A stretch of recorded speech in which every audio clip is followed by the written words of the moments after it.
Hey everyone, I wanted to put that cracked cymbal video together just real quick. Not a whole lot to cover with that. Basically, just wanted to show you all the cymbals that I have that are cracked and have accumulated over the course of all this time.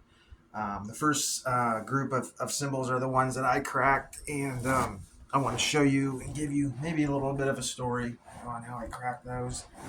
Um, I'm going to sit down for this one, and here's the first one. So this is a 802. I mentioned in my last video I had an 802 cymbal pack when I started. I think this is from that pack. It's either there's one I purchased as an add-on or it came with it. But this one's not really cracked. It's got what's considered maybe called like a flea bite, and that's like a little chip.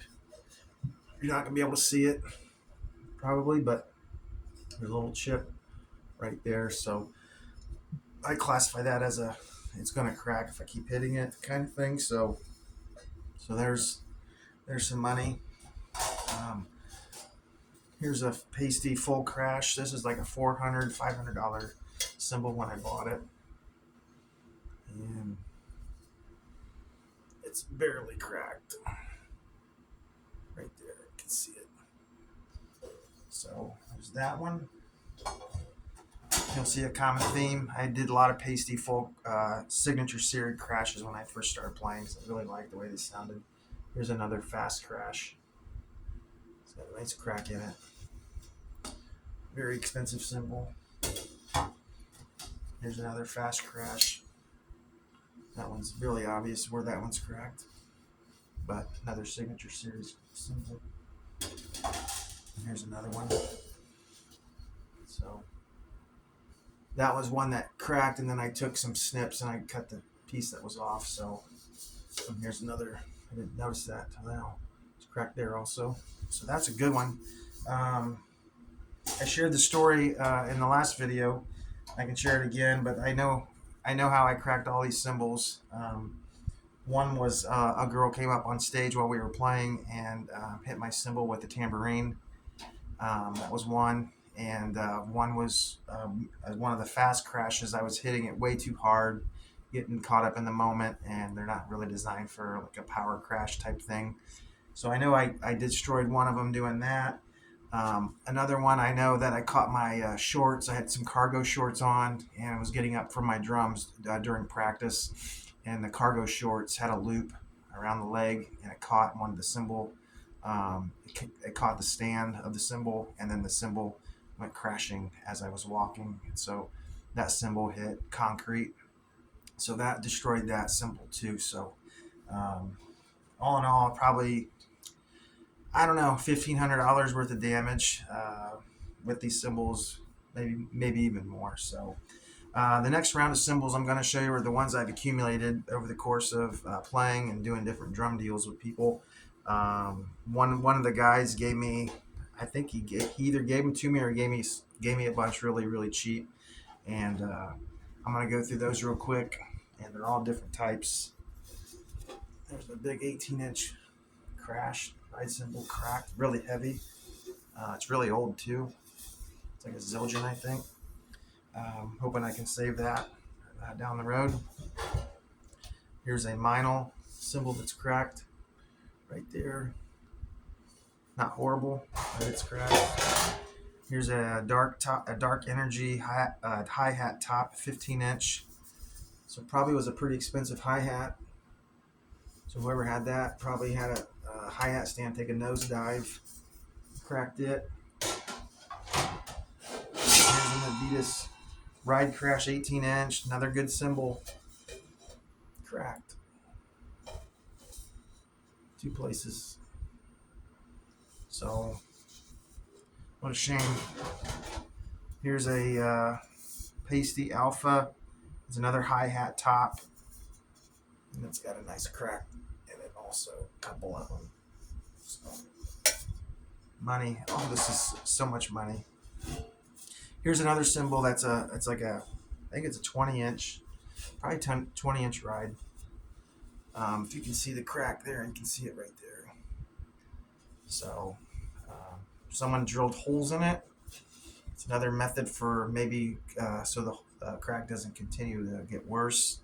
But one thing I'll say about these cymbals, yes, they are cracked. You can still play them. You can still hit on them. There's still value to them in some ways. One of the reasons why I wanted to put this video out is to hopefully someone I know will see it, and I need to take these cymbals to somewhere where they can get some of them cut down. And if it was an 18-inch crash, maybe make it a 17 or 16-inch crash. I'm just kind of looking for places that do that type of work. I guess it's going to be machine shops or metal places.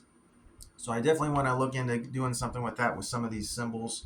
And if you have cymbals that are cracked, please don't throw them away. You might think that they're not worth anything, but they are worth something. And there's nothing wrong with having cracked cymbals.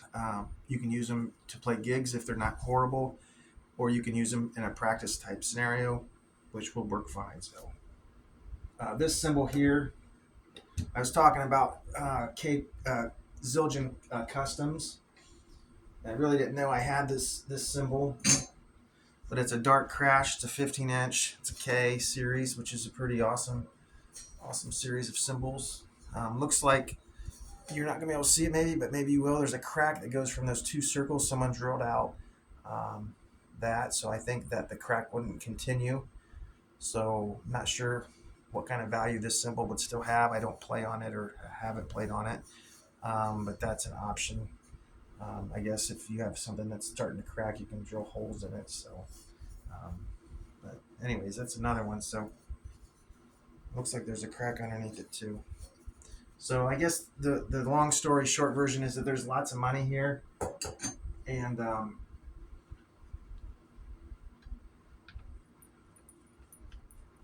unfortunately I don't own all these cracked cymbals.